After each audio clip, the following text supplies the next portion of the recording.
Hello BookTube, welcome back to AusBooks where I'm just talking about some random Australian books I own but it's daily, I love it, and what do we got today? Well, we've still got some non-fiction, we've talked about some explorers now, and I thought we would talk about one of the most important events in Australian history, and that is the Eureka Stockade.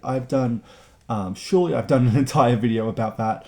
But this, we're going to be talking about the only account of this event we have that isn't obviously legal documents, and that is the Eureka Stockade by Raffaello Carboni. Here, here it is. It's got beautiful wraparound spine. Well, not really, but still, I love it. And yeah, this is incredible. This came out in 1855. Raffaello, I think that's how you say it, was born in 1817. We don't know much about his life before moving to Australia, but he did fight to maintain Italy's independence from Austria, just casually. He then moved to London before coming to Australia, and he ended up working in the Ballarat gold mines. In 1853, he joined like the miners' committee, and then on the 3rd of December 1854, the Eureka Stockade happened, and the rebellion did at least, and a lot went down. Raphael, I think, didn't was actually involved in the fighting, but he definitely watched it. He eyewitnessed it. He was actually arrested too for treason.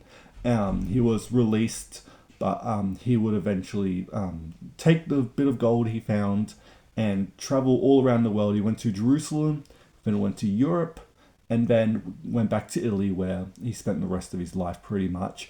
And yeah, this is the only first-hand account we have. It's outside of, again, the legal documents can be dry.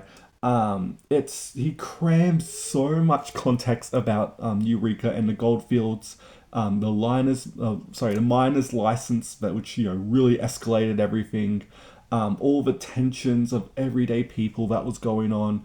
It's an incredible resource to have if you want to learn about Australian history. I would think it's easily up there with some of the other books we've talked about. It's just incredible. This guy had a real dramatic flair to his writing. You'll pick it up instantly. It's like weirdly playful at times in a way you wouldn't expect from a book documenting a riot. He was also multilingual, which means he could translate a lot of stuff that went on. It's just a short, compact history book, and I love it so much. I reread it for this video, and it's really interesting. The one thing you will notice when you read his account is that he doesn't really mention any like families who are on the goldfields, or just women. There is one account he mentions of a woman being assaulted by police, and this would inspire. This is your adjacent recommendation. Claire Wright to go and research this because she's like, how come in all the legal documents of Eureka we don't have anything about families who were obviously there or just anyone that wasn't the miners themselves? And so she went and wrote a big history book called The Forgotten Rebels of Eureka. I've recommended this on my channel before. Claire does incredible context for Australia in the mid 1800s on why so many people moved to Australia. Again, comparing it to England at the time, new sense of life, big fresh start, and it's incredible.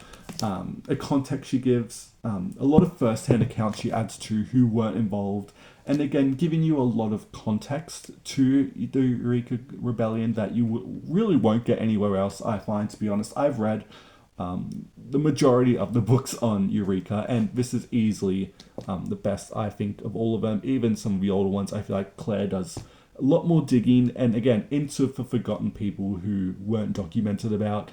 An essential book to have if you want to do Australian history, in my opinion.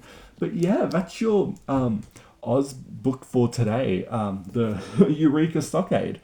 A very important book in my opinion, and especially I don't think anyone really knew what was about to happen and what the implications of the Eureka trials that would go on to be, and how instead of having a civil war like America did for independence, the main Eureka committee men, I can't remember their names, but they decided to beat the government at their own game and win their legal cases instead of just using violence, and that would obviously go on to inspire unions.